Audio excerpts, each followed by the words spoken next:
Welcome to another tournament special episode of the Splitfire Gaming Podcast. This one's about the North Remembers, which was, I think it was last week now, but no, when I'm recording this, but when this is released, it could be a month ago, who knows. I have brought in somebody who wasn't there and doesn't know anything about it, but has written in some strongly worded complaints that he hasn't been featured on the show recently. So, Allan, welcome back. Thank you for having me yet again.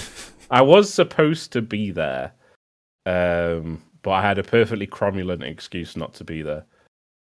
Was it a good one? It's, the fact that I couldn't really see.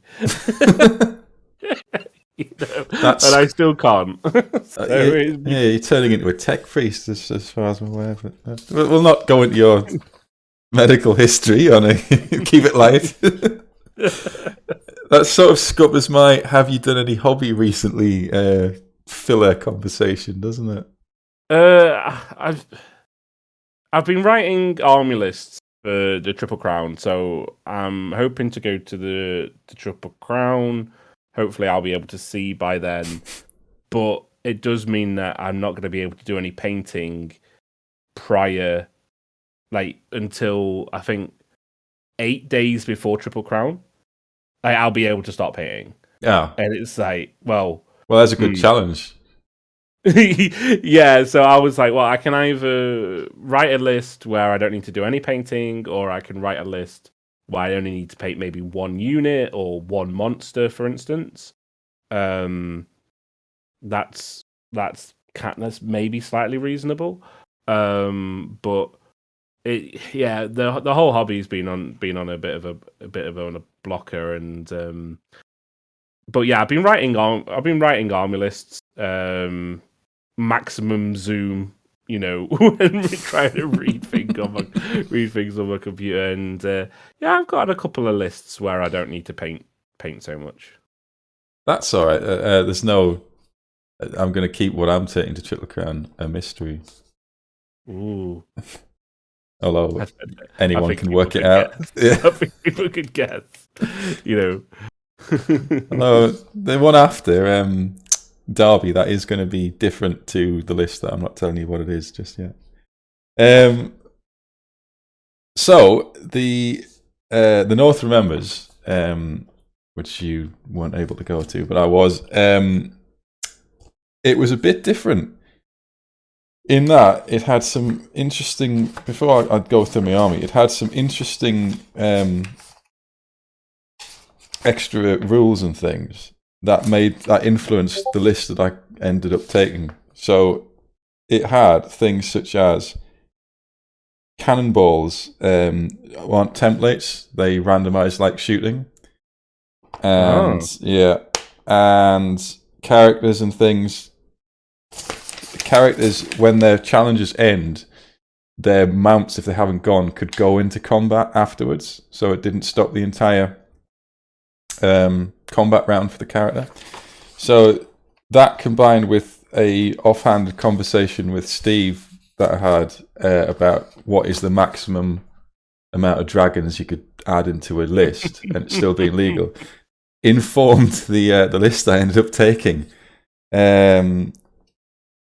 So I'll go through it now, and you're welcome to give your opinion on it.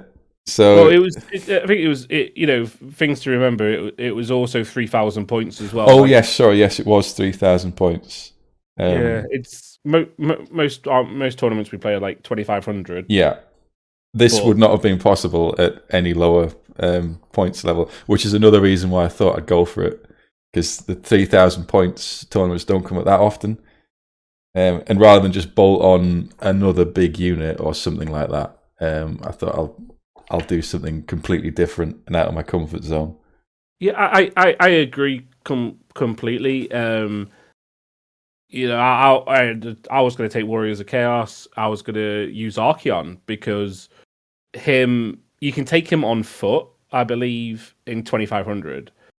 But if you put him on his horse, you can't take him in 2,500. So I was like, hey, this is actually a time where I'm going to play 5 3,000 point games with Archeon. So I was painting him for the tournament, and I was just like, you know what, this is really not going well. So I had to bit it off in the end. Oh, tragic. Well, that's the same as I was thinking that to get the fully tooled up Prince on Star Dragon, you can't do it for less than 645 points, which you can't get into a 2,500 point game. And I wasn't going to cheap out with no trash Moon Dragon or not give him his full complement of gear, because what self-respecting Prince would go around with a lower tier dragon or not have as much magic weaponry as he's entitled to? I was just getting thematic here. So my list, which was 2998, it was the Prince on Star Dragon, who had heavy armor, the Lion Cloak, shield. He had the Ogre Blade, Talisman of Preservation, and other Trickster's Shard, and of course his Star Dragon. That was the full 645 points. That's my entire Lord's allowance, pretty much used up there. Lowest around that was, in fact, I think I just copied the suggested build you gave me. But I was going to say that because that's really familiar. Yeah, that's right. It's a common theme here of my high elf builds. It's your cast-offs, really. But it makes sense. Like it's solid. It's just solid. It's strength 6, I think. Ogre Blade. Yeah, Ogre Blade's +2 strength, so he's strength 6. 4 ward save with Talisman. Well, the Trickster's Shard means he's making other people reroll their ward saves if they make them. And then the Lion Cloak to protect them from shooting. Yeah, and the thing about the other Trickster's Shard is it works with your dragon as well. So, because it's any models in base contact. So you're on a big base. You can go into contact with multiple characters. Your guy can hit one character, and your dragon can maybe hit another, and it's just a really good combination. My heroes were a Dragon Mage of Kalador, level 2 with Dragon Armor, and a Dragon Mage of Kalador with the Enchanted Shield, which came to that was. What's his armor save?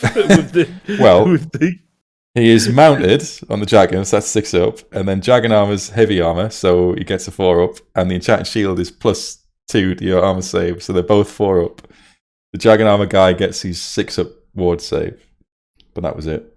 But I literally couldn't afford anything more to protect them because that had burnt up my entire 750 point hero allowance. Yeah, I was going to say I don't remember recommending those builds. And for good reason. I'm sure it'll come apparent when you start talking about other games. Having never used Dragon Mages ever prior to writing this list, I did some learning. The core was 23 archers, 5 Illyrian Reavers, no bows because I couldn't afford them, 32 spearmen with Banner of Swiftness. Special was 10 Dragon Princes with the Banner of the World Dragon, and rare was 2 Frostheart Phoenixes, and that was the entire list. So the Dragon Princes and the Frosthearts, they're not a surprise. The Spearmen with Banner of Swiftness, that's that. It's like, oh no, you got movement 6. Movement 6, Spearmen. Which is 60% of a non-marching dragon, so I don't see what the problem is. It's like literally twice as fast as a dwarf. Yeah, exactly. Well, I went back and forward about putting Silver Helms in, and it was, do you go for the speed so it keeps up with the army, or do you go for ranks for any sort of steadfast situation? I'm not sure that was the right call, but I've never really been that impressed with Silver Helms offensively. Not that Spearmen are that impressive offensively anyway. Yeah, I only ever really run Silver Helms in like a unit of 9, like 3x3. Yeah. kind of like a Bretonian, like lance. The lance. Formation, because they can do it. So, yeah, it's. I think the spearman's a good choice. Did you go 5x6 or something? Yeah, 5x6 just for depth. Yeah. I think I'd usually put maybe like Banner of Eternal Flame on them or something, because it just makes them really good against ogre, like trolls and whatnot. But hey, I like the swiftness to keep up with your flyers. Yeah, cool. 20-inch move plays a 12-inch march. It's not. Yeah, it's still bad, but it's not as bad as it could be. It's not slow. It's the same as an ogre. Yeah, it's fine. This was the first time I've been to a tournament with a plus comp. I think. I think it is. So this was +5, which is I didn't realize such things existed as a +5 list. But the way it was broken down was I got +2 for no automatic dispel item, +3 for no level 3 or above wizard, +3 because I had 3 characters mounted on a monster which could fly, +4 for 2 dragon mages, and +1 for the unit of spearmen. And I got -1 for Talisman of Preservation, -3 for World Dragon on a unit standard bearer, -1 for a Frost Dart, -2 for the second Frost Dart, and -1 for a unit of 10 Dragon Princes. So that was +5 overall. You could have easily have made that like a +10 list. Well, this is the problem, right? I wrote this list and I didn't practice it at all. So coming to the day of the tournament, I knew nothing about how this list worked or what it was supposed to do or how to get it to work. And what that translated to is I just completely whinged all through the day, or both days, going, this list doesn't work, this doesn't work. Not, you lazy bastard haven't bothered to practice your own list. No, I blamed the list, and anyone who listened to me whinge, I apologise for that. You blame me because you kept sending me texts saying, fight me, fight me. And I was like, dude, I can't read dice. That's all right. You just say I couldn't read the message. That's fine. Are you gonna get any practice for Triple Crown?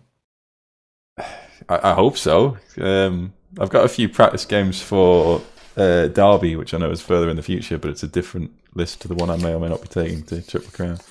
I am hoping to do a few practice games, but it's not that long, is it? It's less than a month. Yep. Hopefully I'll get at least one, which is 100% improvement on what I did for the North Remembers. But over the course of the day, as I'll explain later, I was trying to learn how to do this army on the fly, which I recommend that you never do, because it's not very nice. Was that a pun? Yeah, it was actually, yeah. On the fly. On the fly. Five monstrous flyers in the list. Because what I was, when you deploy and all that, all I was thinking of is every time I was like, I've got nothing on this board.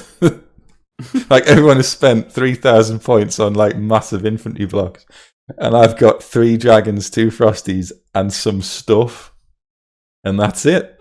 Right. To round off the core. Yeah, that was it. So, anyway. So, this was it. Home Firth, which viewers will know is the setting of the brutal political satire. I've forgotten it. I'm going to have to cut this bit, aren't I? What's it called? Not Open All Hours. The one where the old men go down the hill in the bathtub. Oh, is it the Last of the Summer Wine? That's it. Yeah, that's where it was filmed apparently. Oh, really? Yeah. Okay. And it was in an old mill building. It was very nice. But there were some special rules to it. So if you managed to get a downhill charge, which is referenced Last of the Summer Wine, because they're going down the hill in a bathtub all the time. If you manage to charge downhill, you get D3 strength for impact hits in addition to anything else. And this was a rule I really liked, was if you have unpainted models, everything else has eternal hatred against them. So as a motivational tool to get you to paint, I thought it was brilliant. You know what? I might do that for the channel because I'm always like saying to people, "Yeah, you can play, but your whole army has to be painted, right?" And it's like a standard I wanted to do on the channel, which your whole army has to be painted. Okay, but you only use painted models.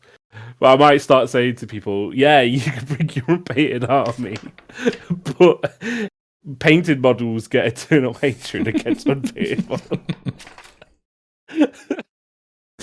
I really like that. It's like not just like because a tournament point penalty, like, well, you've not lost anything, you're just not gaining anything. But if it's going to seriously impact your units in the game, I think that's a clever way of doing it. But were there any unpainted armies there? I don't think so. I don't think any to count as unpainted. There was some that didn't get as many painting points. I don't think anything, because you wouldn't risk it, would you? Well, I'd maybe do it on like some war machines or something, because it's like, oh no, you're re-rolling to hits against my high elf bolt thrower crew. Like, oh, they're dead anyway. I think the next level of that it would be if there's any unpainted models in the army, then the entire army suffers from eternal hatred against it. It's like, oh no, I haven't painted my fanatics.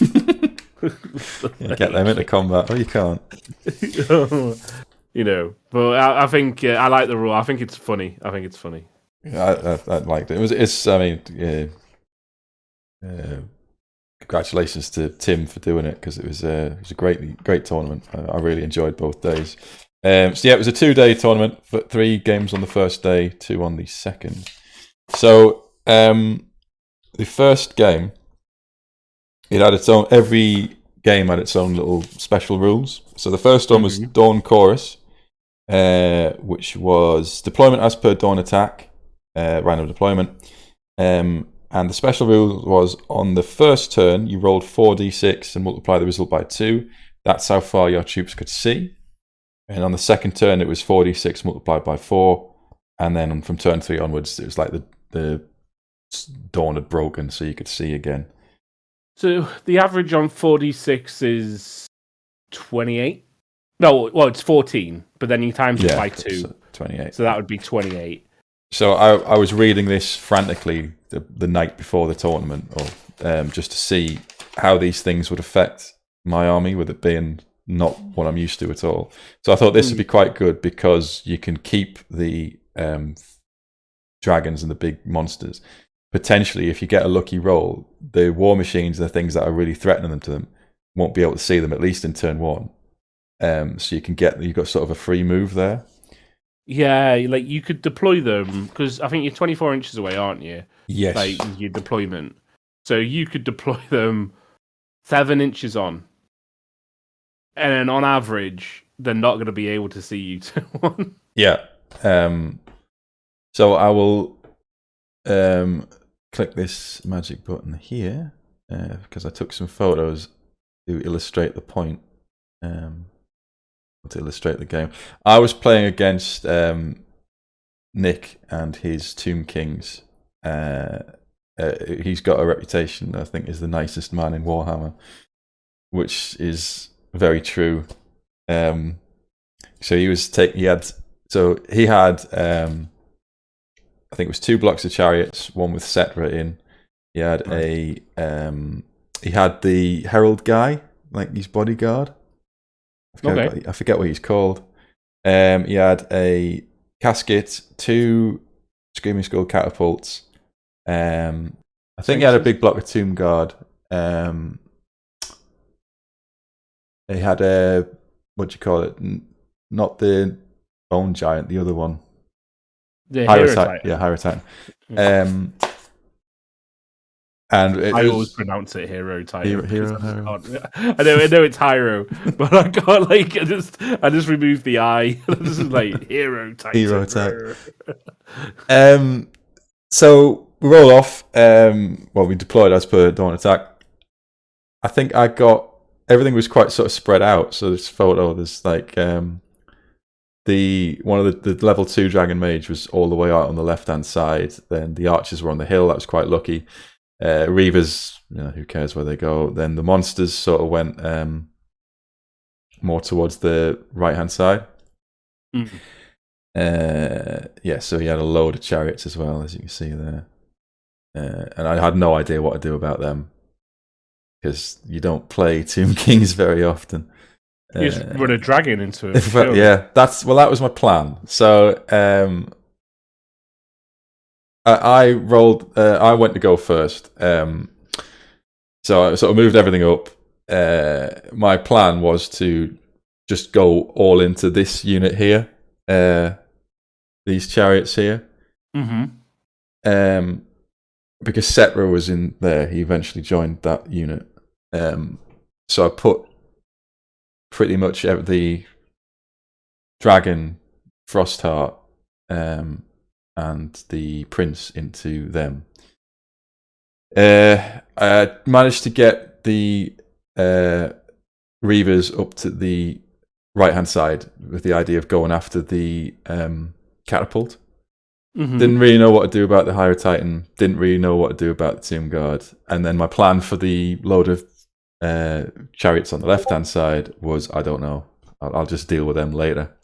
And this was when it first came across that, like, there's not a lot in this army. There's not really much to move about the board. There's nothing really. If I'm blocking one unit with the spearman or whatever, that's it. There's now a load of other units that are free to do whatever they want. So this is the first inkling that I got that I really should have practiced this army. But I didn't. So yeah, there's a good thing. This is his first turn, and I haven't put it in here. He rolled for his view, his line of sight. You can see the dice in the middle there. He rolled a 5.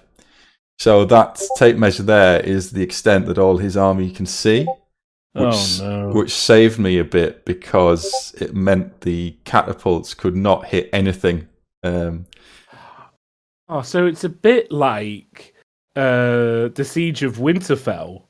Yes, you can't see that. You can hear the dragons and you can hear the army encroaching, and then it's like we can't see. Sorry, I was going to swear. Can't see nothing. And then you fire these catapults that are next to useless. They can't do anything. Yeah, and we are out of the walls. It's the Siege of Winterfell.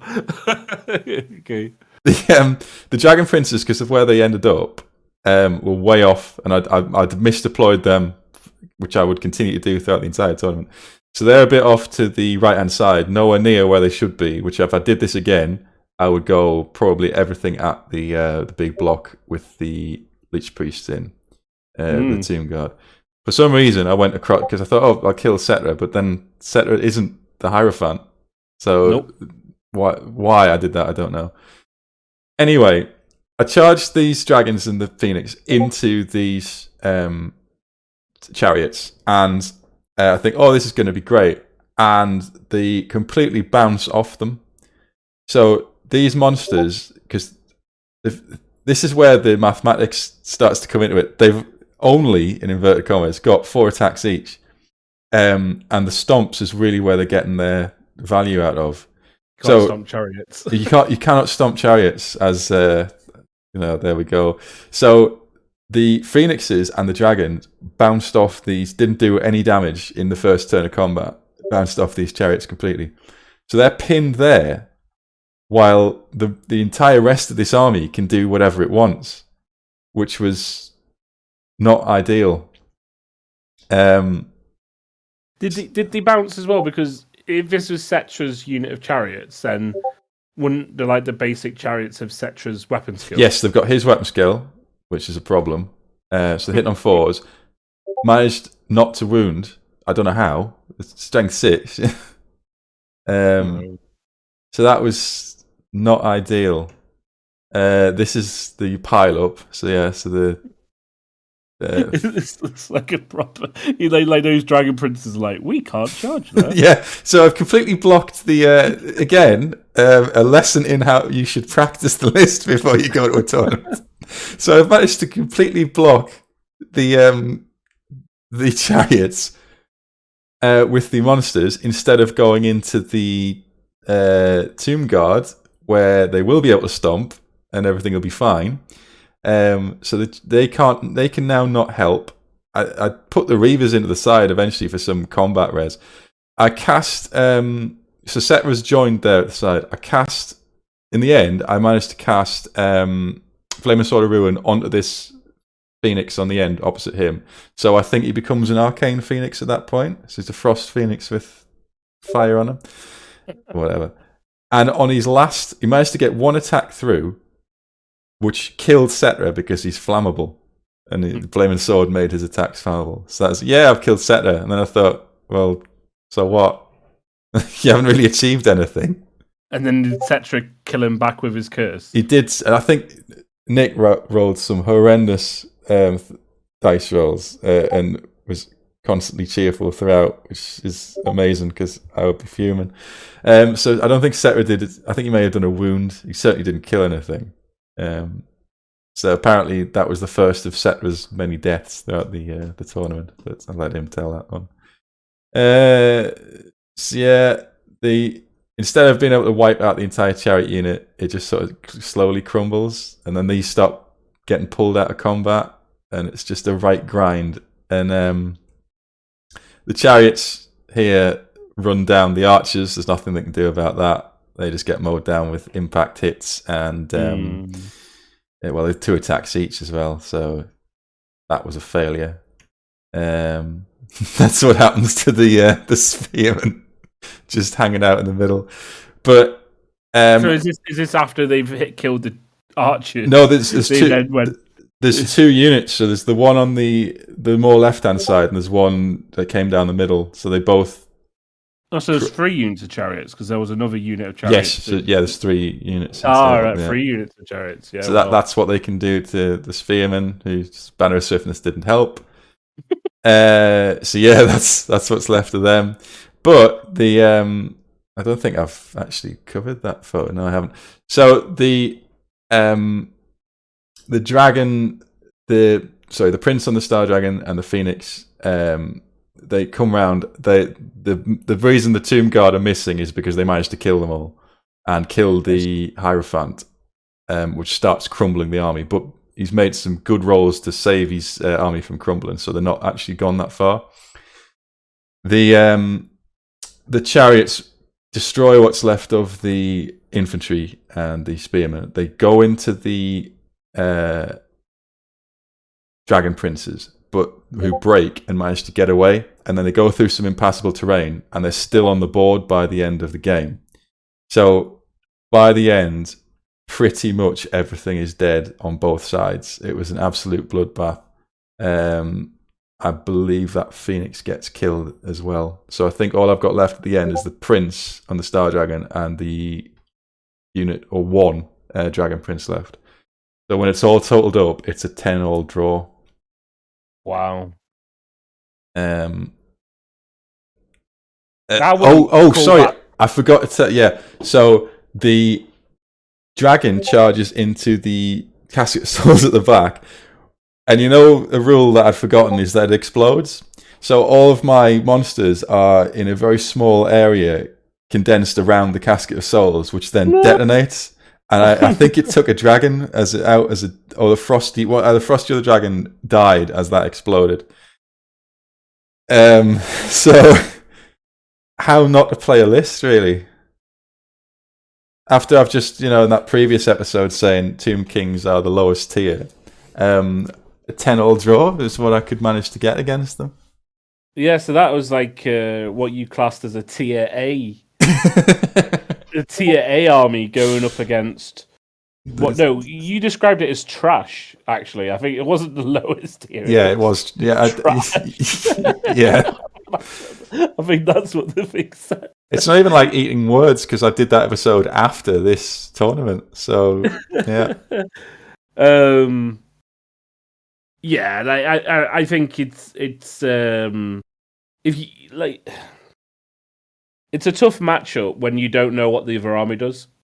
yeah. Like, even though it's Tomb Kings, I'm not making excuses here, but as a first draw, I was relying on like terror and stuff like that. They don't suffer it. They don't break. So the big monsters have to kill literally everything in a unit before it can move on to the next one. The mutant psychology, unbreakable. They won't run away. Yeah, they come back a bit, but it's not that strong. So there's that in your favour. I think the thing with Tomb Kings, when you've got 5 flying monsters, it's like, right, we're gonna alpha strike your Hierophant. That's what I should have done, and I have no idea why. I just got encapsulated with Cetra being on that hill. Yeah. Oh, Cetra! Cetra doesn't like operate the army. He's just there for some extra killiness.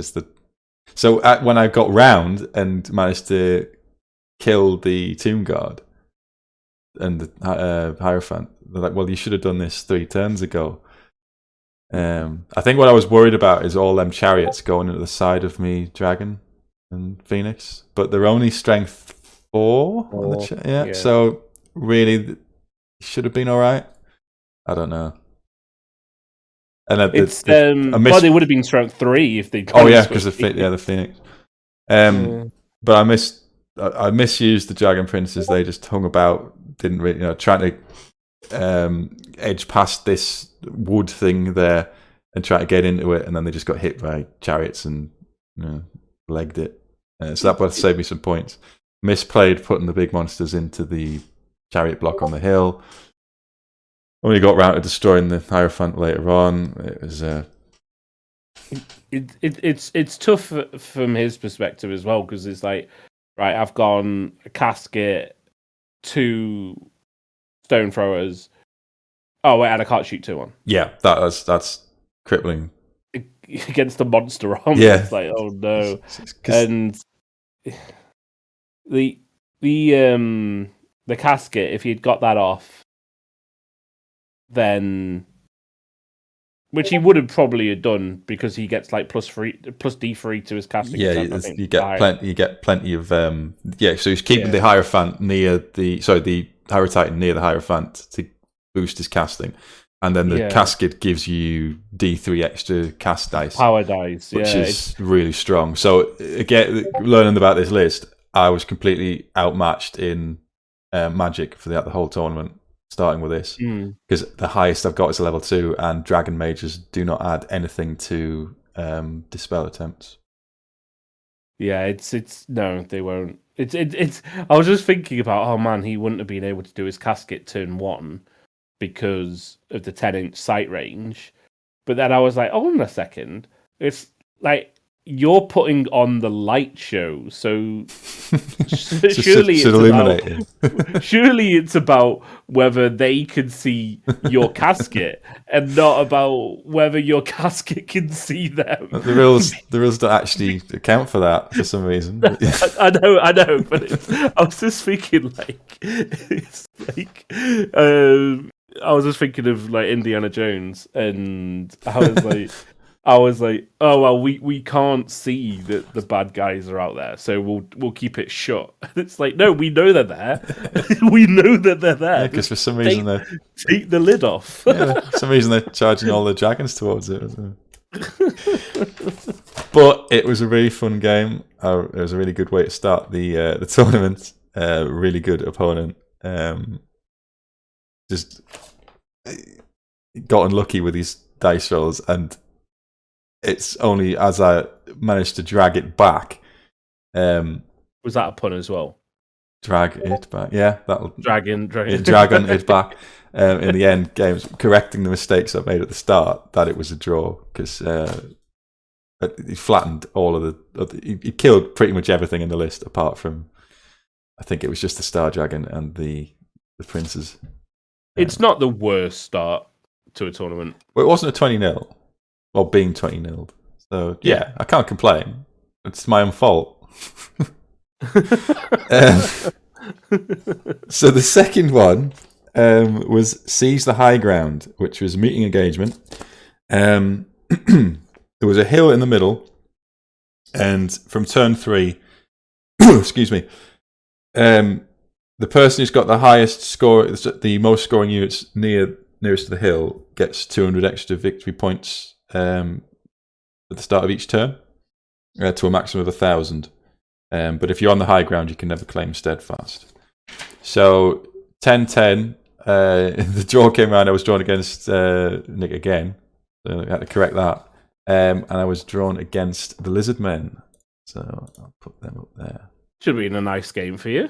It was a nice game, but similar errors in play were evident. Can we just clarify that this is a tier A versus tier B? Yeah, tier A. So close. Yeah, closely matched. So this I had to think of. I was going first. I think I was in the roll off. I can't remember. But anyway, meeting engagement. So you set up first and go first. Yeah, because I set up first. So all the Reavers are out on the left-hand side, and the Archers in the forest. Dragon Princes next to the... So I'll keep the Dragon Princes so they can get involved this time. And they went a bit too far the other way there. And the Phoenix Archers, then the Prince is at the bottom there. And there's a dragon at the back, and then there's a dragon up on the right-hand side. Again, I had no plan here. Because as I've deployed my army, and this doesn't look like much, he's got vast amounts of Saurus, a Slan in some Temple Guard, a couple of Skinks. What's it called? The dinosaur that spits at you. Oh, the Troglodon. The Troglodon, yeah, he's got a Troglodon up there at the top. Listen, it's awful. By the way, the model's cool. I love Lizardmen, but those things are just bad.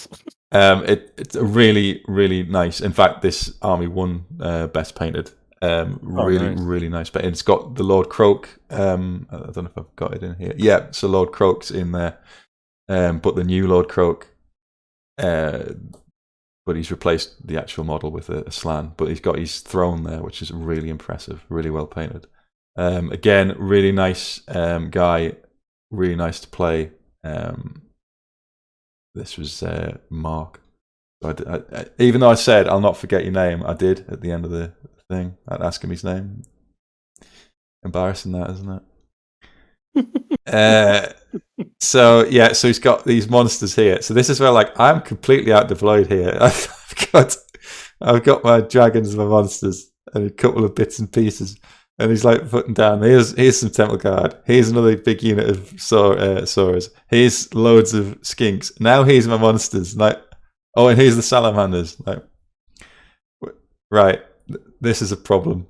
So I think my general thought was, go through the Skinks, try and hit the Salamander, or go through the Salamander and try and hit the monster behind and take out the monsters, and then perhaps come round and try and go for because I know once you touch the Temple Guard, they're unbreakable with a Slan in. Is that right? I think they're unbreakable if they've got Croak in them. I think they're I don't know if it's unbreakable. They're either stubborn or unbreakable. With it's stubborn with cold blooded and a reroll. They're not going anywhere really. No, they're not going anywhere. But I think they're only unbreakable if they've got Croak in there. Right. Well, there's more lessons about learn the armies that you possibly could play before you start playing them. So the dragon mage on the right tries to kill these Skinks. I think he gets them down to 1, but they pass their leadership test because, of course, they do, and so he has to stay around trying to kill them later on. The prince again tries to go around this this tower and come in from the back. The dragon princes charge in the middle. I don't know what I was thinking here. It doesn't work, clearly. And then I think there's a descend into chaos here. It's a bit about the same thing. So yeah, they're moving up. That's still deployment, really. These are all glamour shots rather than explained. That looks awesome. Yeah, sorry, let's go back. Yeah, it's an amazing. So good. It's an amazing Has piece. he got some those ripidactyls as well? Oh yeah, so ripidactyl. Yeah, funny story about that. Is it ripidactyls or what's that thing on the left? Is it a bastillodon or something? Oh, so yes, there's a bastillodon there. He's got a stegodon with the great bow, salamander. He has got the Razordon hunting. No, the ripidactyl hunting packs at the back there with the skinks on. Another big block of Saurus there. So yeah, this here. I think I'll go through the. They sort of screen out the ripidactyls. They try to screen out the dragons to stop them going into the back here. Second game, they bounce off the ripidactyls. They can't kill them in one turn. That's a Frostheart and a Sun Dragon. Which at this point is just not funny. Right. This is the point where I started whinging quite a lot, going, this doesn't work. The monsters can't do anything. So yeah, that ties them up for two rounds of combat there, which is great. Marvelous work from them. The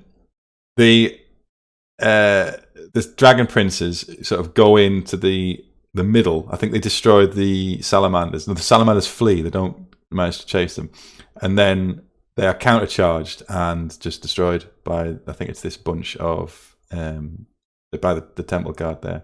The temple guard overrun because there's no skink character around, so they're facing the wrong way, which is quite handy. So I think the Stegodon has come up, and I think, well, it's either going to charge me or I'll charge it. I can't hurt it, but at least I can prevent the. It does get impact hits, doesn't it? Stegodon does, yeah. And if he's got sharpened horns as well, they get like D3 wound per wound. I didn't want that, so I put the spearman in there to block him, and hopefully that, with the idea that the dragons and the frosties could come round and perhaps hit them in the side and get rid of the monsters. It doesn't work out like that, as they're blocked by the ripidactyls. So yeah, it descends into chaos here. The prince comes around and tries to kill the Stegodon. This looks like this looks like Sorry. But you know when they do those like center page splash, like those artworks, and it's just there's no semblance of battle line. It's just two armies just clashing, and it's just like all this stuff going on. It's like if you just had a decent artist and you gave them this picture and went, right, turn this into like a center page. Yeah, but this actually happened. This is how Warhammer armies fight, with no semblance of order. Just do what you think impulsively in the moment will work. So that is a Frostheart Phoenix taking on the Bastillodon by himself, and separate to that, the Spearman trying to kill a Stegodon. So I'm casting Flaming Sword of Ruin. I think I get it off at once. So yeah, they're wounding on 5s instead of 6s, and you still got that 3-up armor. So they did nothing. The dragon and the other Frosty are still being held up by the Ripidactyls. The prince manages to get this thing to break, I think, and it runs off, but it comes back later, and he kills it later on. Yeah, so this is where it starts getting really weird. So the Phoenix manages to kill off the Bastillodon. You'll notice the dragon on the right hand side there, and the Phoenix is still being tied up by one Ripidactyl. Oh no! So this is being tied up. I think it's for 3 turns where it can't do anything. So this is where the prince starts to do a lot of the heavy lifting. So he kills the Stegodon, And I think there's a Scar veteran. No, it's the character. What's he called? Is it the Albinosaurus? It's one of them anyway. Oh, Gorok. Yeah. He's awesome. He's in there, and the prince kills him in a challenge. And then this is where, the previous rules where if they drop out the challenge, the dragon can still attack the unit. Yeah. So this is where it's... I mean, I rolled some appalling Thunderstomp rolls, but I can't complain about that, even though I did. So the dragon and the breath attack and all that starts to whittle this down. And this is, I think, the only place I got any points, really. Oh, back at the start here. So, yeah, he does manage to run them down, that unit, I think, the prince. The spearmen die. I think this all manages in the end to charge into the other Stegodon and kill that. So I think by the end there is the Slan's unit and the Slan, the what's it called? The not very good but cool looking dinosaur. Troglodon. That's left. And I think all that's left of mine is the dragons and possibly one phoenix. So in the end, it is a 9-11 loss for me. So again, it's very close. It could have gone absolutely tits because I had no strategy, I had no thinking about what I wanted anything to do.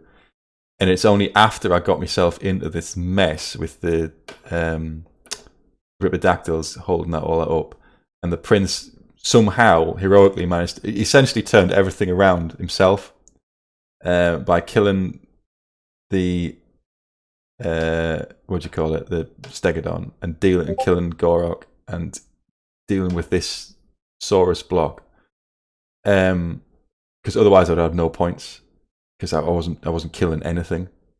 No. It all sort of came back in the end, in the last few phases of the game.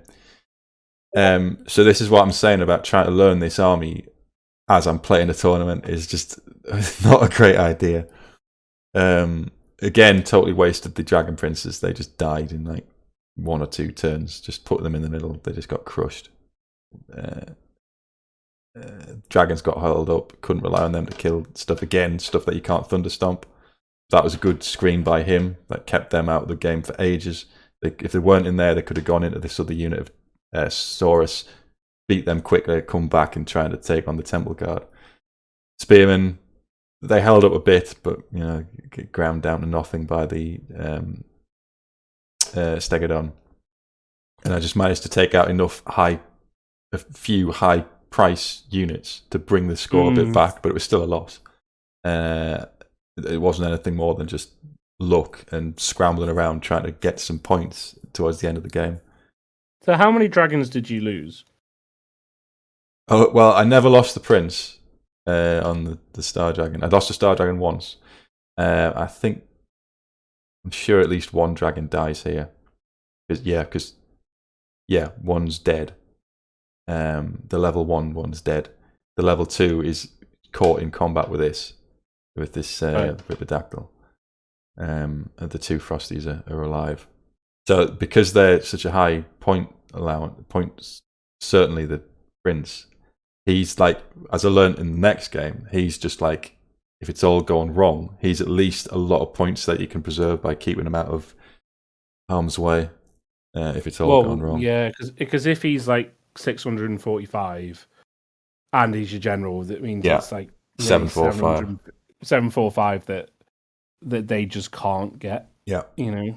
And they have to kill the dragon and him to get the points, don't they? Yeah, that's right. Yeah. It's incredibly difficult to that's another thing why the comp pack is beneficial to monsters, because you have to kill him and the dragon to get the points for the model as for the general as entirety. Isn't that just the rule in general? Yeah, I don't know, because I never really used this. I didn't realize that was the same thing, but it was good to know at the time anyway. But it sounds like an entertaining. It was it was a great game. Great opponent. Very, very nicely painted army. Just to see it being played was really good. But it's like, again, it's like, why on earth didn't I practice this list? Because I have no, like, all I thought about when I started was well, I could charge the Dragon Princes in and literally just see what happens. They'll probably die. Like, that is one of, you haven't got many units to start with, and you're just going to throw it away. And you've got no plan for what happens after you kill the salamanders or get rid of them. So, what did you throw them in against? I'm sure it was the salamanders who broke, and then I think there was something to do with they didn't overrun enough, so then they got hit by the Temple Guard, who then crushed them and overran, which saved me in a way because it pointed them the wrong direction for a couple of turns, and they had to come back. And then when they came back, the Stegodon had been blocked by the Spearmen because it was in front. So that had blocked them, and it couldn't, because the Stegodon was too far to one side, they couldn't wheel to hit the Spearmen and then get into the side of the Frostheart. So that overrun probably saved me later in the game. Yeah. Yeah, wow. So there you go. Steep learning curve. Yeah, absolutely. So we've had a draw and a loss. But you're still on 19 tournament points, which is still not bad. You've not been 20-0 yet. Not yet. So the next one was it was Battle Line, and it was Escort Duty, and this is the one with all the puns about a package, because you've got a package which you've got to protect, which was a 40 square base of anything. I borrowed a dragon egg.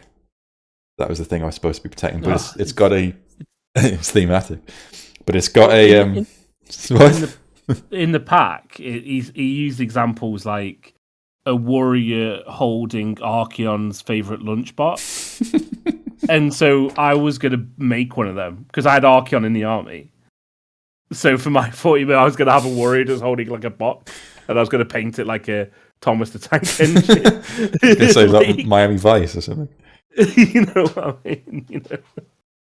So you had a dragon egg for yours. I had a dragon egg. That's pretty cool. Yeah, that's pretty cool. It wasn't mine. I just borrowed it. It's still cool. Yeah, it fit. It was good. But it counted as a character. It had its own profile, and it made whatever was in it stubborn. There was no restrictions as far as I was aware about what unit you put in it. You could put it in. However, I wasn't gonna. It's only movement 6, so I couldn't really put it in the Dragon Princes because that would slow them down completely. So there was. You got different victory points depending on what happened to the package. Up to a maximum of 500. So if it survived, you got 100 victory points. If yours survived and wasn't in your deployment zone, you got 200. And you got another 200 if it was in the opponent's deployment zone at the end of the game. So that was the thing to get it to the other side. This game was against Warriors of Chaos Corn list. Nice. Really nice. Again, I say this about all the opponents, but they were all really nice, and I enjoyed every game. This is the one where I just lost it completely. You know, when I don't know whether it's just my brain just couldn't keep up with like the information of like you keep trying things and it's not working. So why don't you try some stupid ideas and see if they work?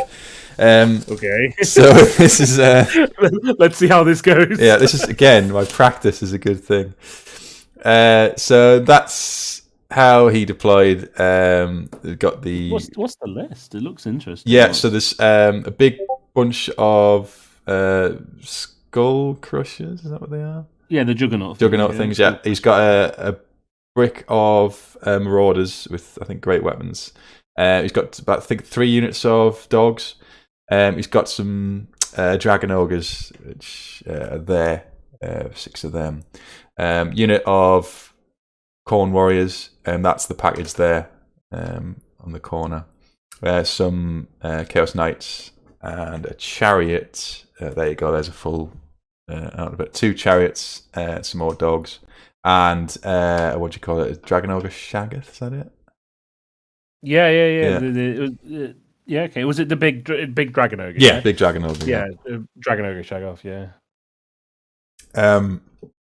So no shooting. So his first turn was like, I've moved, your turn. No magic either. No magic, so really, really quick turns. Who was his lord? Was it like... Sorry, what was that? What was his lord? Was it a special character? Was it just a combat-y lord? I think it was just a combat lord. It wasn't a special character. So on a jugger, was it? But yeah, I think... No, his lord was in... No, the BSB was in the Warriors. Which I nearly killed, but didn't. So this is my deployment here. So my thoughts here is your scattered idea hasn't really worked. So put everything near it, each other, and see if you can go all in on one particular unit. And then, as you'll notice, the Dragon Princes are way out here on the left for some reason. I think I wanted to give them room to maneuver, but they're miles away from anywhere they need to be. And I make a massive mistake with these. A bit too far on. Anyway, so he goes first, I go second. He just moves up. He puts the Marauders in that building there.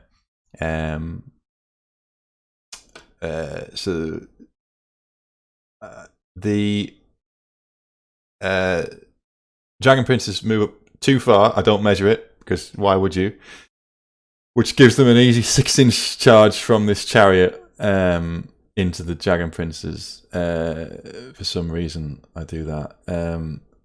Everything else moves up. Next turn, the chariot goes straight into the Dragon Princes. It doesn't do very much damage, but it pins them there. So now the prince has to go in there and recover that situation. So now the prince and the Dragon Princes are on the wrong side of the board when they should be in the middle going towards this. The mages they kill off some of the dogs and get rid of the chaff, so that's all either destroyed or running away, which I think is like some sort of great victory. It's not. The Dragon Ogre and the other chariot come in towards the Dragon Princes and the prince. Well, that's just some more glamour shots. The Skull Crushers come round here, and I think this is the stupidest thing I do, I think, in the entire tournament. I've got the 2 dragons nearby, the Reavers on the flank, and the archers nearby. So I think I've got perhaps one turn where I've got enough concentrated units to perhaps have a go at them. Otherwise, they're going to charge us anyway. So I put the 2 dragons in. Can I hazard a guess? Go on. Is he just going to mince either the archers or the Reavers? You're entirely correct. He just completely minces the archers, giving complete combat res, and everything breaks and runs away. Yeah. So yeah, the the Phoenixes have some more success going into the Warriors. He's BSB has got Dawnstone, and he's down to 1 wound, and I think it's like a 6 to. I think he needed a 6, and he keeps making these re-rolls of 6.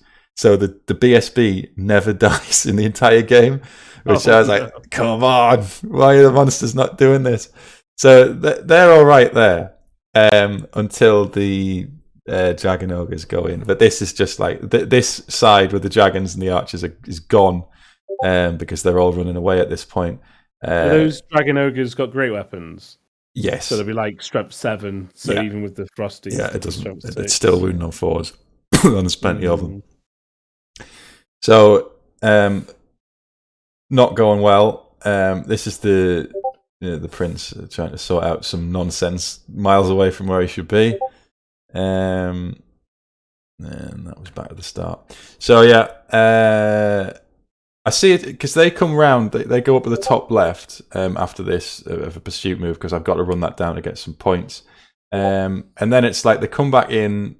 What's left of the Dragon Princes? They try to kill the BSB, and they just don't manage it. I couldn't do it, and I was weighing up whether to charge the Prince in and try and do something. But I thought, like we were saying before, he's worth 700 points, so I just keep him well out the way. And just preserve some points. And I think he was all that was left at the end of that. And that was a 5-15 loss. I was going to say, if you got a chariot and some puppy dogs. Yeah, a couple of dogs, chariot. I think, he kills this Jagger thing. Oh, the dragon. Oh, so you got about... Well, like 500 VPs off. Maybe something like that. Yeah. So yeah, not great. Game 3. I know about people were saying like maybe thinking, oh, you've possibly made some silly errors there, but you know, for those who don't play like a lot of tournaments, Game 3 I always think's the hardest game of the tournament because, especially if you've driven down the day of, it's like you've driven there. You know, you've been focusing on: have I got all my stuff packed? Have I got everything ready? Have I got my dice? Have I got my printed? You know, have I got my printed lists? Have I got everything right? And then you get there, and then it's like, right, game 1, you know, do that, and then that's like 2 hours, and then you get like a 10-minute break before your next game, and then it's just like, right, and then 2 hours, and it's like, right, okay, I'm knackered now, you know. Lunchtime probably after game 2 or whatever, and then it's like, or you know, between game 1 and game 2, and then it's like, right, into game 3, and by then you're just knackered. You like game 3, I'm always like, I'm ready to go back. I'm ready to go back to the hotel. Can we just call this game a draw? Like, can we go? We go get a beer or something? Like, I always find game 3 is where imposter syndrome hits. Like, because the first game is just like, yeah, you're getting into it. The second game, if it goes well, I'm doing all right here. And then the third game, like, that's why I have the biggest crisis of confidence. Like, everyone here is better than me. I'm just getting by on luck or whatever. So I'm not making any excuses here. This was really good play by Korn, and really, really bad mistakes by me. Quite like his list, to be honest. It's a nice list. No shooting, no wizards. No. So, and he's what? Only got like 2 characters, a Lord and a BSB. I think so. Well, the Dragon Ogre doesn't count, I don't think. Or does it? No, it's a rare. It's a rare. Yeah. Yeah. So it's quite cool. It's I played Monocorn once against James's Orcs and Goblins, and it was the last time I took a Warriors of Chaos Monocorn list, because he got Foot of Gorkov, and he just stamped on. He got it off 2 turns in a row, and he just stamped on like all my army and just killed it in like 2 turns. And I was like, and that's why you take magical defense. Been there, done that. You know, so yeah, his army looks pretty cool. But again, you've not been 20-0. No, it's point preservation and just chipping off enough to get something. But it's by this point I'm noticing some massive, not flaws, but some things that you've got to take account of in the build. Like, your magic is not really going to do anything. Flaming Sword is handy, but it's not game changing. The Sun Dragons are quite squishy. They're only strength toughness 5. So they're not. They can't put out as much damage as you might hope. The Prince can only be in one place at one time. So where he is like critical, and because he's off on one side, he's not in the middle. You know, with his aura of leadership, such as it is, and killing things. And his aura of leadership. Yeah, he's got 18-inch leadership. I know. It's the way you described it. Because I think I was overprotective of him because he's a lot of points, but he's got to do something, or he's not. He's a waste of points. He should be in killing things. It's interesting because like you've got 600. What did you spend a minimum? Well, no, it's 3,000 points, so 750 points of core. Yeah, and it's like, well, you're giving that. Sorry, you're giving that up like every game. Yeah, that's exactly what's happening. You know, plus 2 banners. So what's that? Like 800 points. Like every game is just being given away. Yeah. So but that's the thing. Again, with practice, you might have changed what core you had. Yeah, I might have refined the list, or I might have at least had an idea of what to do rather than, well, this seems all right. But yeah, that was 15-5. So that was the end of the first day, and I had a grand total of 24 points. Out of a possible 60. Yeah, out of 60. Which is not bad. Like, come on. I think you're doing yourself an injustice here. It's like your list's +5, so it's not like the weakest list and it's not the strongest list, but it like, for those who've probably listened to your podcast before, or they listen to the Triple Crown guys on theirs. It falls outside of that competitive bracket of comp score. And from what I can see, like the way you describe it, so you've made a couple of like silly mistakes, but you're not being run over. You know, it's usually by the time turn 3-4 comes around, it's where I've got it in my head. Right, I know what I can do to sort of bring it back, but then for some reason every game that's being reset, so it's 3 turns of not using it optimally and then trying to bring it back.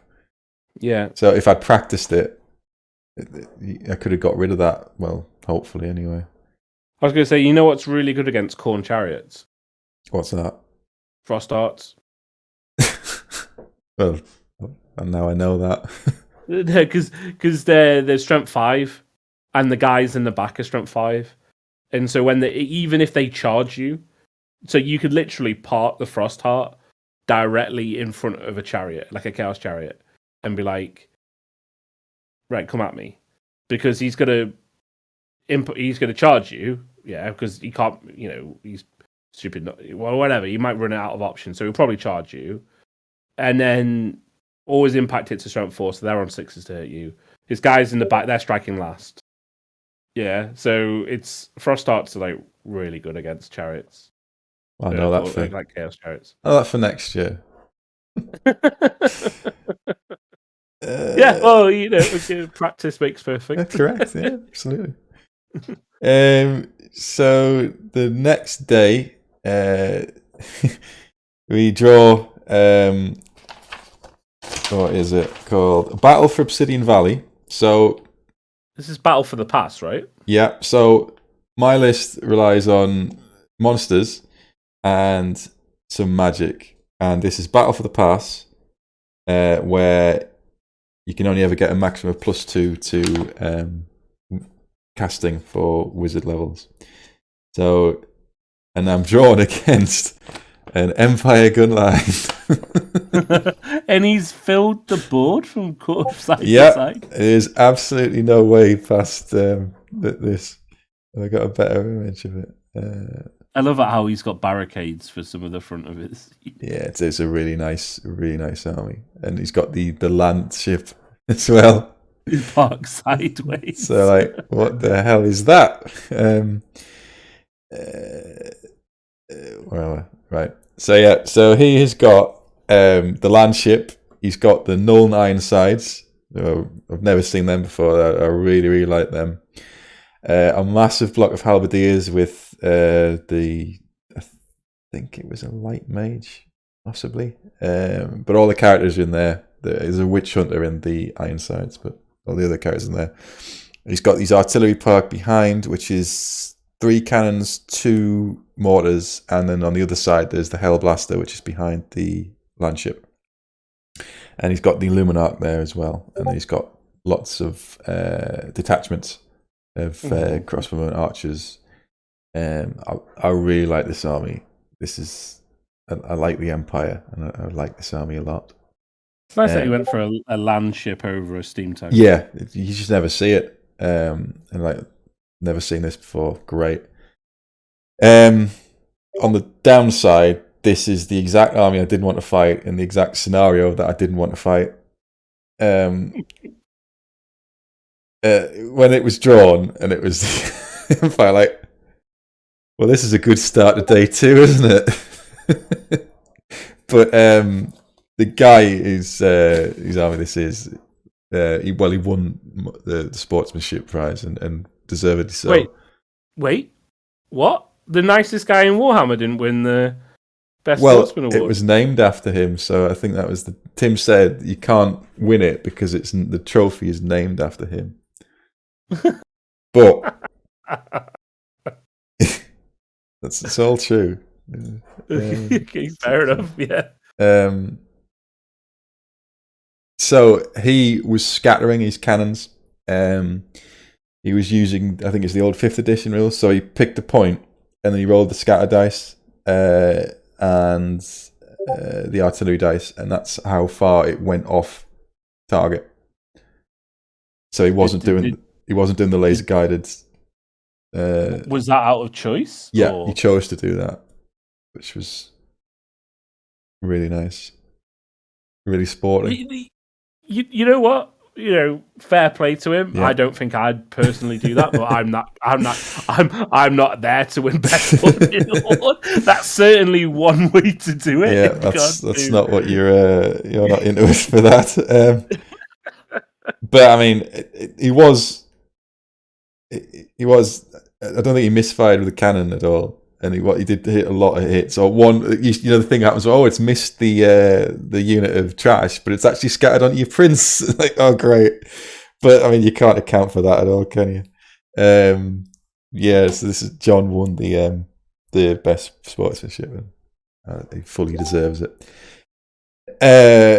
So anyway, he sets up like that, and now I think, what do I do here? Because I've got to get the prince and the big monsters into some sort of combat, because if they're not, they're just going to get shot to pieces.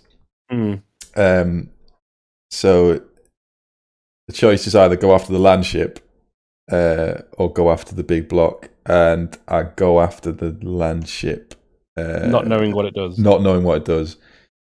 And yeah, I probably should have gone for the big block, because if I put all the monsters into that, probably could have broke it even if they were flanked by the crossbowmen. Doesn't really matter. And then go into the artillery park. Make the wrong choice there. So the Dragon Mage is on the extreme right hand side, opposite the big block. So I think maybe I could fly them over and go into the artillery park. Doesn't quite work like that. The Dragon Princes go up the middle. They have the great idea. They're going to go up the middle. This is why I start failing a lot. In fact, in the entire tournament, I think the only leadership test I passed was a monster reaction table when one of the where one of the Dragon Mages died. I was failing in inordinate amounts of fear tests, break tests on like leadership 10. I think my dice. I actually did. You'll notice my dice have changed from the clear ones to the solid ones, because I changed them out. I was that annoyed by what they were doing. Because of course, changing the dice makes all the difference. So yeah, there was one dragon on one side. I'm thinking maybe I'll go over and try and get in the back line there, and then the rest, everything is on the other side, going after the side with the land the land ship one. The prince is on this side as well, and again, why he deserves most sporting. I charge the prince into the front, and he says, right, in his turn, right, I'm going to shoot the cannon. Like, oh, I can shoot into combat, can I? He says, yeah, I didn't tell you that, so if you want, you can take him back out of combat. And I say, well, it'll make a big difference because it'll change a lot of things. It's no, I don't mind. They're like, right. Wait, sorry, what can shoot into combat? The land ship can shoot when it's in combat. It can shoot its cannon. Right. Which I did not know. Okay, fair enough. So the prince miraculously doesn't get killed at all. He comes round the side. The Phoenix and him go into the side of the land ship, and it takes forever to go through all of its wounds.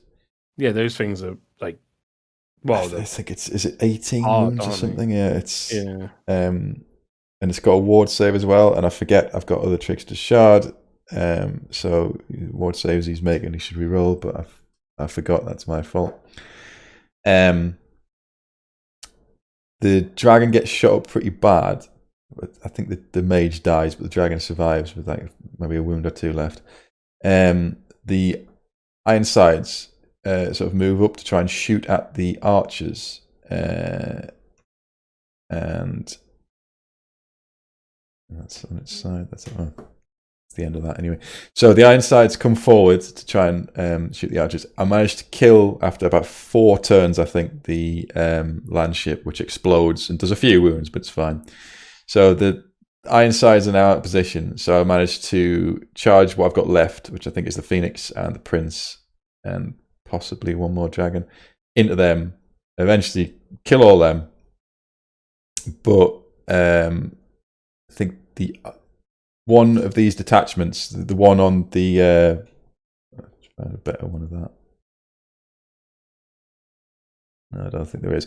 The one that's on the little rocky outcrop in the middle, that comes forward and tries to pursue the dragon princes. They've tried to charge the crossbowmen. Stand and shoot causes enough to kill. Causes enough to cause a panic test, which they panic and then run off the board. Great, another success for the dragon princes. So they're in a torrid time, aren't they? Yeah, then it's not their day or 2 days. The other dragon, attempts to charge at the crossbowmen, fails that, keeps failing charges. The Reavers, they try to charge, they get panicked by stand and shoot, they run off as well. Can't rally them. Everything on that side is dead. Again, like continue the trend of trying to recover something in the last few turns. So I kill the land ship. I managed to kill all the Ironsides with the Witch Hunter in it, so that gets me some points back. The Spearmen rally after I think they've been shot up by the crossbowmen things, so they're not off the board, but they're less than 25%. I think the archers survive, so I've still got some stuff left on the table. But in the end, it is a 7-13 loss. And would it have been better, probably, to go into the big block of halberdiers with all the monsters? Was it a horde? It was a horde, yeah.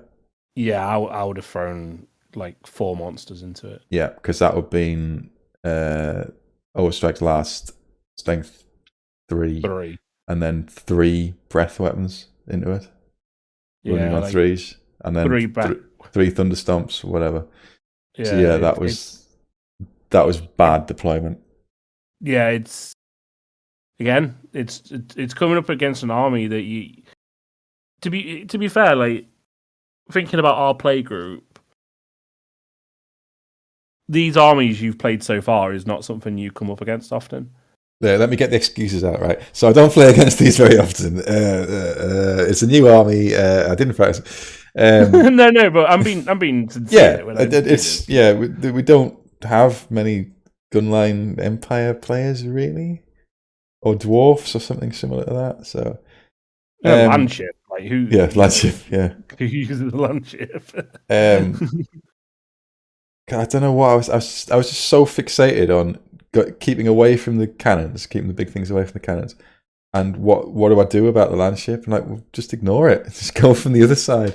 Once you get into combat, everything will be fine. But it didn't learn from it.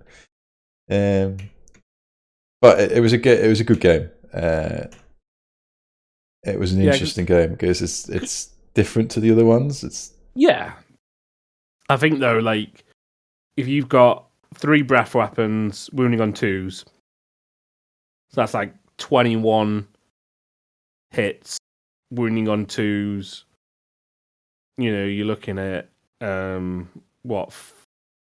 16, 17 dead. And then the dragon attacks, then the frost start attacks, then the thunderstomps. And then you got 4 thunderstomps, which is 14, and then that's another. That's another like 10, 11 dead. Yeah, absolutely. Did the wrong thing. You've just decimated that horde. And then there's nothing behind. There's the artillery park. The juicy center. Once you get in there, the center's ripped out of this army. But no, I'll go for the land ship because I've not seen it before. What a brilliant idea that was. But it did give me some points, and because the Ironsides came out of a bit out, I was able to get some rear charges and kill them. So I got some points out of that. Again, turns too late to actually change anything. So that was that one. There wasn't any particular. There was no extra VPs or anything for the scenario. It was just pure victory points. I think there was some special stuff around magic though. Yeah, so the maximum you could add to cast a dispel was 2, which neutered the dragon mage's benefit that he's an extra +2 for his level in addition to his level because he casts fire magic. So he was just effectively a level 1 and a level 2. So they couldn't dispel with no plus to dispel, so that was not ideal. But nobody miscast. So if you miscast, you roll 3d6 and the opponent chooses which 2, but nobody did. That didn't come in. So the common theme, learn your army before you go to a tournament.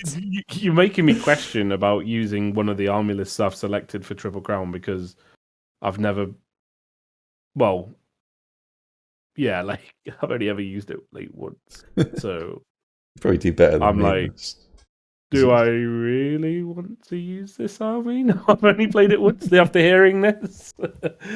So yeah, okay, but again, it wasn't like a big loss because you can conserve points. Yeah, keeping the prince alive. The dragon did die. This is the one game where the dragon died because when he overran the Ironsides, he was right in the way of like everything. So they just, as he would do, he just blasted everything with the cannons and everything else.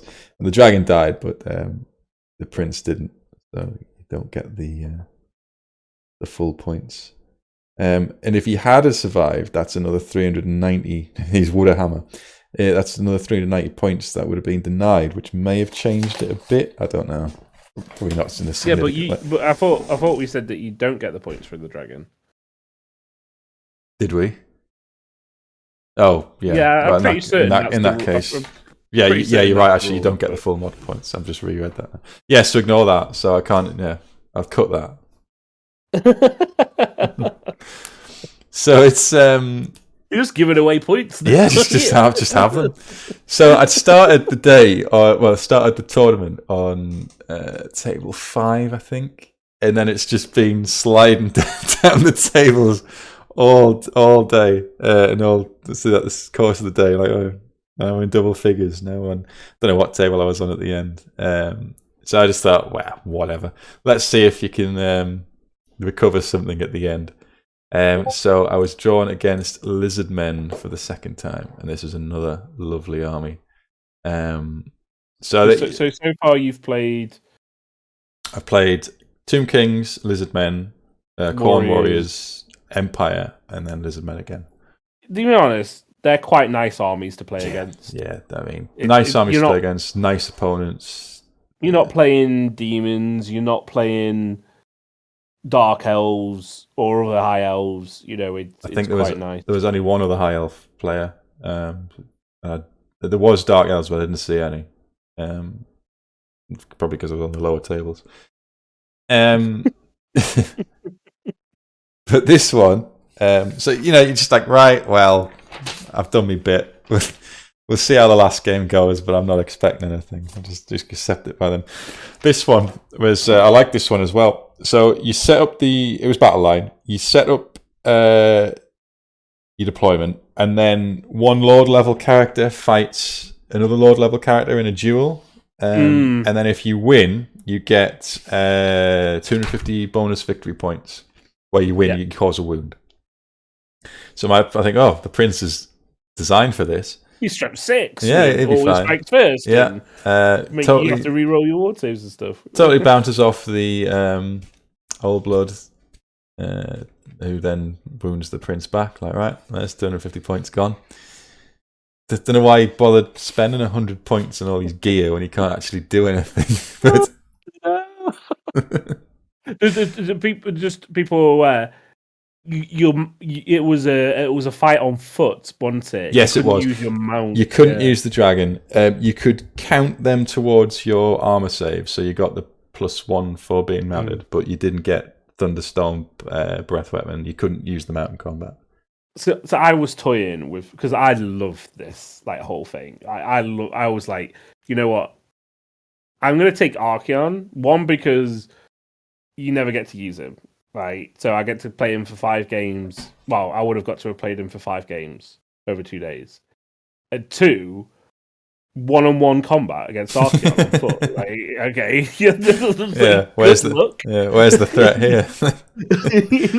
Dude, I've got there's a 3 ward save. And, there's a guaranteed 250 victory points. It's like you got 10 attacks. So no armor saves. It's like, come on. I was like, he's built for this. And then I was like, what else would be funny? I was like, well, if you've got a demon prince, you just roll up with your demon prince and you're like, yeah, I'll fight you on foot. And then what was the other one? I was like, great unclean one would be really good. But then in the end, I was like, my favorite option for this, I was going to go play Warriors of Chaos anyway, but I was like, you could take an Arc Collector with Van Horsem's Speculum. That's the dream situation for that, though, isn't it? It is, exactly. I was like, you dream for this moment where you can use this this item. And it's like, right, let's swap stats. Let's go. I was like, the Bloodthirster is now Arch Lectors. Yeah, exactly. So I was like, I thought I really wanted to play this scenario, and I hope he does it again. He says he's gonna. So, he says he's gonna do it again. But you couldn't, even if you killed the opposing person in the challenge, in that beginning bit. They weren't dead at the start of the game, were they? No, they lost. I think they lost a wound or whatever they'd lost in the challenge is what they came back with. If they died, they come back with 1 wound. Yeah. So can you imagine with it's like, I'm going to slap you, and then your lords are 1 wound at the start of the game. Sorry. That was the that's what I thought. Like the prince could potentially almost decapitate the enemy general, but it didn't work out that way. I think he should be allowed to use his dragon. If you can take demon princes and stuff like that, it should. Oh man, I was just thinking about the Arc Collector thing. You could do the Arc Collector with Van Horsem Speculum, win the duel, right? So you give your guy a 1-up armor save with 4 ward save and a great weapon, right? So they only get something 2-3 attacks at strength 4, and then you get whatever their stats were. With a great weapon, you're going to probably mash them a bit, and then what you could have is Steve, who appears on your podcast quite a lot. is he used to take lots of like engineers with Hockling long rifles. I just snipe them. You just like snipe them. So you do like you put your Arlector forward with Van of Speculum, get him down to 1 wound, and then you like then you snipe him with like You'd be furious, wouldn't you? It'd be so funny. It'd be so you know what? Someone's gonna run that next year. Probably Someone's Steve. gonna run that next year. Have you seen his Empire list with all the engineers? Yeah, I have. Yeah, it's what reminded me of it. I was like, "Hey, this is someone's gonna like." I don't care about all the other games. I've built my army for this one mission, just to win one part of one game. This game 5, I want to kill your general turn 1 and declare victory and go home. Yeah, like I'm done. Oh, brilliant! Yeah, I love this scenario. It good, was well written, written, Tim. It was really good. But there's no other quirks. It's just that, and then it's pure battle line. So, sorry, just one thing I think would have been quite good, but could have been harsh, is your 2 armies have just seen your general get battered down. Like, let's say you're on the losing side. So, what would be good is some kind of leadership penalty, or your inspiring presence is now only 6 inches rather than 12 inches, or something.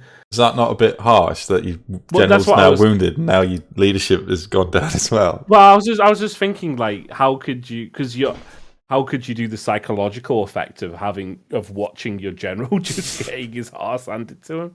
And I was just like, maybe you could play with it slightly. I'm not saying he should have. I'm just thinking, could you have done something like that? So let's say he wasn't wounded, but he was, there was some kind of. You're getting well invested in this little scenario. I love it. I just think it's brilliant. It's and then also it would promote people taking combat lords, which is, in the meta, not something you see a lot of. You get like a L'Oreal, or well, she is quite combat because she does throw out killing blow quite a lot of stuff. Done. Or a Marathi or something, So again, who is quite combat-y, but it means people have to spend the points on a combat lord as well as their level 4 wizard. I think it's really cool. Yeah, it's good. I'll talk about it after, but the entire setup of the tournament I really liked. So Lizardmen. At this point, I'm just thinking. I roughly know what each thing can do now. I'm thinking you can't be afraid to put the monsters into combat. If they get, they're designed to do that. If you avoid stuff, then they're not being used as they should.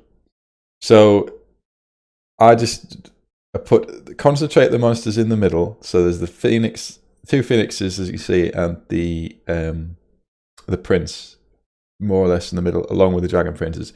This is the first time I started to use the dragon princes properly in game 5. Archers there, spearmen on the flank there, just to give them a bit of protection. There's a dragon just to the right of the spearmen, of the archers, and then there's the other dragon way on the other side, facing some skinks. So at this point, my plan is to just go pick off either 1 or 2 of the sides, because she's got that's a Slan in some Temple Guard, another big unit of Saurus with the Old Blood there. There are 2 Stegodons. That's a unit of Skinks with Kroxigor and Tetrarcho in it, and there's some Salamanders there. Then there's 2 units of Skinks on either flank, just running around to be a nuisance. So the Salamanders come up first. The Skaven? Lizardmen. I get them confused, don't know. They go first. So the salamanders come up. They try to flame the spearmen. I think the first one kills maybe 2 or 3. The second one misfires and chews up some skinks. So my first opening move is to cast some magic. I think it's just some buff spells because everything's pretty much out of range. So the Slan has got light magic to buff them up. Nice. It's a good choice. It's a good choice on wizards. Yeah, because it sort of counteracts all their negatives. So the spearmen charge the salamanders because I need to get rid of them, kill them. Everything else moves up. And let's see where we are. Yeah. So everything else moves up. The dragon moves up to the side. The spearmen sort of overrun. So they're sort of in front of where Teto Echo is there. The dragon's off to the side. So because I'm sort of going quickly now and moving to the sides, the Lizardmen line has to sort of bend back on itself because there's dragons to one side, there's dragons and dragon princes in the middle. The prince dragons to the left of them, dragons in front of them, Ollied in front of them. So this is like, finally, this is how this is supposed to be played because this is now, I've got millions of options here. I can charge the prince into the... Oh, so yeah, there's the engine of the gods at the back there. That's behind the Slan block there. I can charge them at the engine of the gods. I can charge I can go for Teto Echo. I can go for the Slan in the middle. You know, I've got loads of options here. And what I decided to do is charge the prince and the spearman into Teto Echo's unit because I don't want to get Lore Master Heavens for...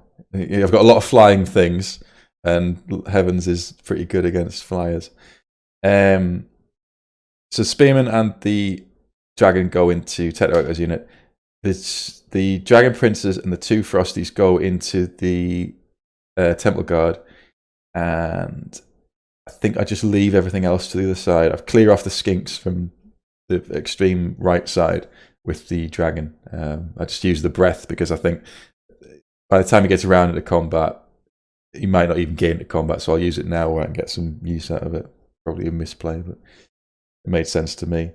You can see the skinks there at the left-hand side there, trying to take some cheeky poison shots at which they have done because that Phoenix is wounded, but that's fine. So I'm getting into combat, I think, in turn 2. Right, that's pretty good. That's where I want them. So this is the 2 Frosties and the Dragon Princes going into the Temple Guard, and that combination just chews through them because they're always going at last initiative anyway. But the halberds have come away now, so they're only strength 4. Dragon Princes have got the 2 attacks, strength 5. So there's loads of attacks going into there because I'm realizing that there isn't actually that many Temple Guard in there when you factor in the Slan in the middle. So you don't have to kill that many before they start losing attacks. I think this is the first turn, so they've lost pretty much the back. And there's not that many attacks coming back anyway because the Slan's taking 2 of them out. So that goes well. Teto Echo runs from the Dragon and the after 1 round of combat and the Spearman, but neither a Dragon nor the Spearman can apparently run as fast as a very old skink, so he gets away and rallies. This is another angle of the Dragon Princes and I think this was round 2. So they destroy everything. That unit breaks. So all the Temple Guard are dead, and he breaks on because he couldn't roll a double 1, so he just explodes because he's the BSB as well. So that's the magic gone. So like, great, that's what I wanted. Teto Echo rallies again, so I put the Spearman. I think I do put the Spearman in again. Yeah, the Spearman going again. Teto to try and finish them off. Don't do as well. For some reason, Skinks and the single remaining Croxigar left managed to hold their own for quite a bit. You would expect the Spearmen to do well there. Yeah, you would, and they didn't. Always strikes first, re-rolling to hit, threes to wounds. Not as well as you'd think. But that's lined me up. There's that Skink Priest there on the side. He sort of runs away. He's got the Amber Spear, so I think I want him to die because that's a real threat to my monsters and the Prince as well. So the dragon charges him when he moves over there. He just declares a charge on this Skink Priest behind the line. Like he absolutely needs to die. So that's the other side. The mage gets killed by the I think it's by the poison darts off the Stegodon there. But the dragon passes its monster reaction table, so it can still act. That's the Skink Priest fighting the dragon. So I managed to kill Goliath. Yeah, managed to kill him. That's the end of the. Can you put eight? I'm glad you were able to kill him. Yeah, you could have bounced like a lot of other things. So I'll go back to. Well, that'll explain. So the Dragon Princes and the Phoenixes kill the Temple Guard unit. They reform after that, and then they go into the other Saurus unit and do the same thing. The dragons start picking off the Stegodon. The Prince joins in with that after he's killed the Skink Priest, and at the end, all that's left is the Engine of the Gods, which has been charged by. I think it's pretty much all the monsters left. The Star Dragon's in on it, as is one of the Sun Dragons. The other Sun Dragon makes a ludicrous 12-inch charge to chase down the Skinks all the way over here, so I managed to catch them. And it is tabling, I think. There might be some Skinks left. And I won that one 18-2. Nice. Because I'd taken some... you feel bad for that other game. But yeah, so it sounds like you finally got into the swing of things into Game 5. Game 5. But, I mean, it makes it sound like, oh yeah, I mastered that. It was just the right sequence of things happened. Like, because they've come forward a bit, they're now in the charge arc. Because she wasn't able to get... She cast Fast Protection, which is all right because I'm re-rolling. The -1 to hit isn't too bad, but I knew I had to chuck because magic defense. All I thought is just chuck everything you've got at one spell that you've got to stop, and it was what's the one? Speed of Light? Is that where it's ASF or Initiative 10 or something like that? Yeah, like you've got to get rid of that because that's going to get rid of your re-rolls, and you need everything. You need as many hits to land and wound as possible. So I just chucked everything at that when it came up. Fast Protection, she got a bubble off at that. I was like, well, just have to put up with it. It's Thunder Stomps and stuff like that where you don't have to roll a hit, so that's fine. And then the monsters just did what they were supposed to do, because now when I'm realizing how fast these things are, like, because now I'm jumping over the Techno-Echoes unit to kill things that are a threat. Like, yeah, it's a Skink Priest. It's not many points, but I'm picking off what the things that can stop the big monsters. Yeah. And then going after her monsters as well, getting through the units. It just worked, and it was like, I'm not saying I was such a brilliant general at that. I'm not. It's just it all worked out for that particular army at that particular time, and it's starting to get to understand how this army operates and what it should be doing. So, but it's a nice game to end on, though, isn't it? Yes, and it So that 18-2 catapulted me up the ranks, and I ended up with plus the positive comp list and like sportsmanship points and painting and stuff. I ended up coming 11th. Which I was surprised at. With 3 losses. I know. So again, for anyone that heard me whinge about, and this doesn't work, and then that was the end result, I apologise in full. But I really enjoyed it. I really enjoyed all the games. Everyone I played was great. And it was a very good, interesting learning experience. You sound like some kind of commercial. But I think that, like, you didn't get trounced in any of the games, did you? Like, you still got 5. The worst loss you got was you still got 5 tournament points. I think what saved me, as you're saying, is the losses weren't catastrophic. So I'm still getting 9-7 points. There wasn't a point where I'm not about the 20-0. Sorry about that. That was just randomly on the other side of the room. Something's fallen off my shelf. It's a spirit host. Like, well, okay. I'll fix that tomorrow. So ended 11th.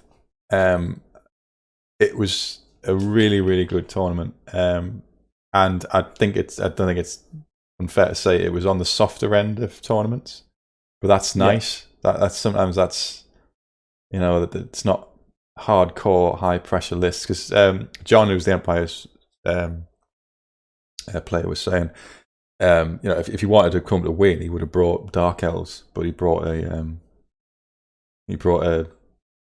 landship scattering cannon list. No, fair enough.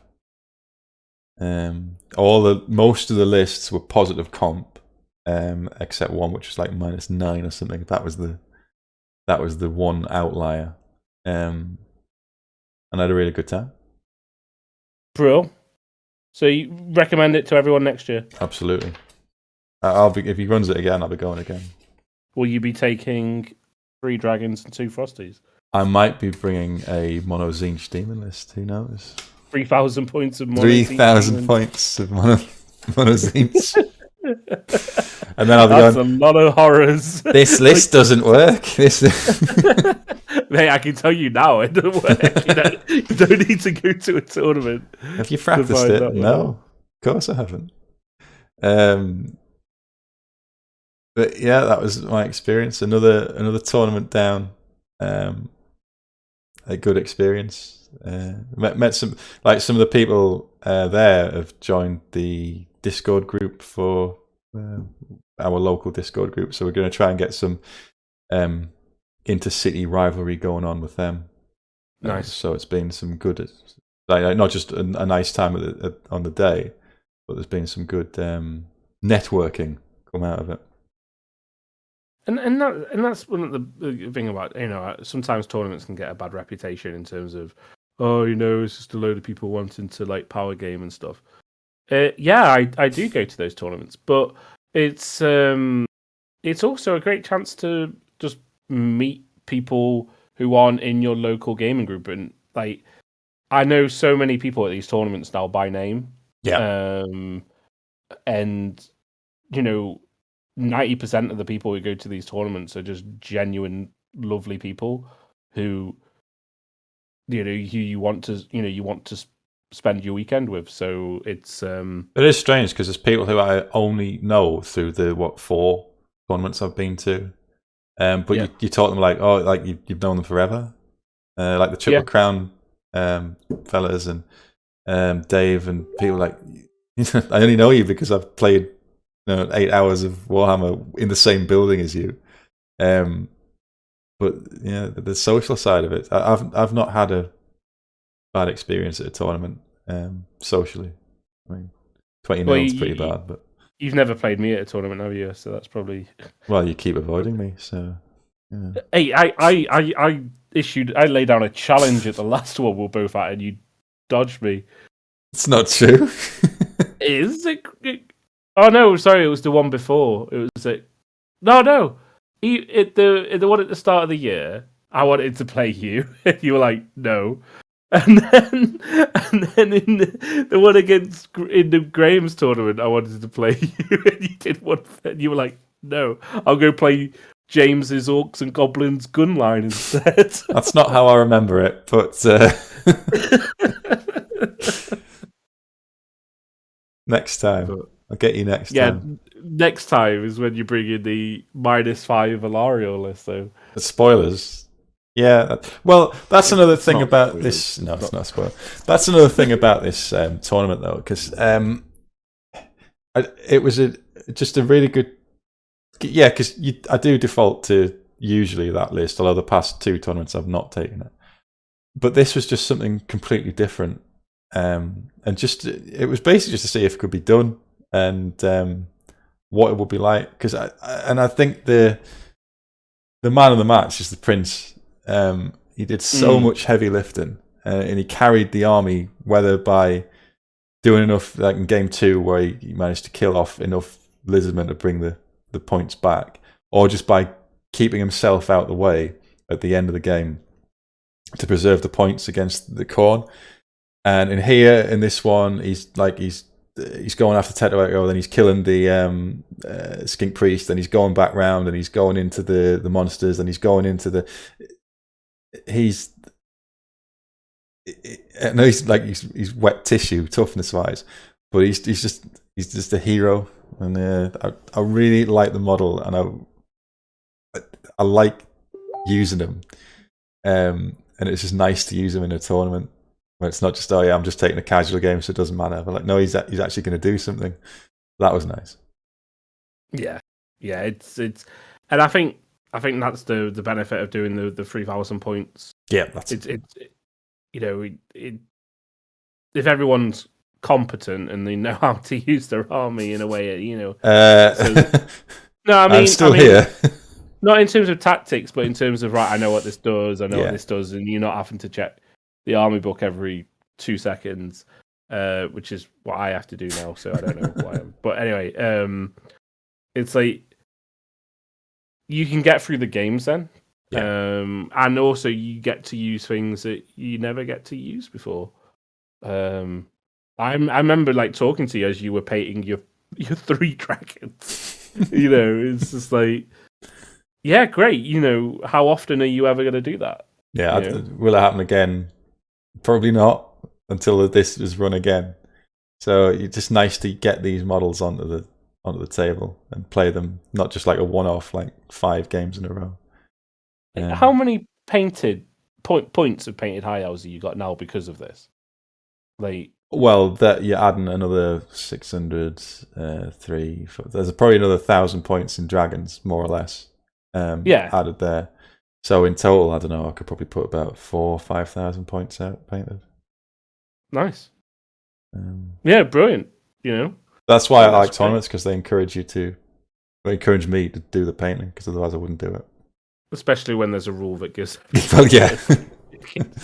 Well, it all started. I will have my army painted. Or else. It all started at the last Triple Crown, because that was my New Year's resolution last year. So I will have a fully painted army at last year's Triple Crown, and then it just keeps going. So maybe mixing the list up is a good thing to do, because it encourages you to paint more stuff. I always try and change my lists slightly. Drop a unit, add a unit, drop a monster, add another monster, maybe drop a hero, add a hero, just so I can paint at least one thing. I'm happy to paint one thing for a tournament, because then your collection grows. Then and it just grows naturally. Then, so for me, it was I had a 2,500 point Warriors of Chaos army anyway. I'd used 2,000 points of Warriors at the event at the start of the year, and for that I'd painted a few models for that, and then I was like, right, well, for this 3,000 points, all all I need to paint is Archeon and 2 knights, and then to bulk up like his unit of knights that he was going to go in, and that would have been, again, nice additions to the collection, but I never got around to it. I've only paid his horse because I just that's something. You've got an excuse. No, it was just dire. But anyway, that's something else. That's not good. It was a good tournament. You had a great time. Used an army you've never used before, and brilliant. Yeah, and very jealous. I wish I could have come. I do wish I could have come. Well, I would definitely recommend it next year. So there you go. That's my summary of the North Remembers. Ironically, a Southerner was crowned king of the North Remembers. It really annoyed me that. Because that's the reason I bought my ticket. But it's because when Tim first advertised it, and the Triple Crown guys went, "Oh yeah, we're coming," and I was like, right. And I even put some, I even put in the Facebook group, like, I'm not letting some Southerner win this event. And then they don't even come.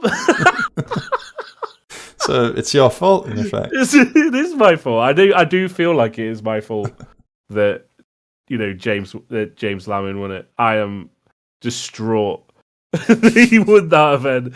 But hey, if but then again, it's only a 1 year reign. You can change it.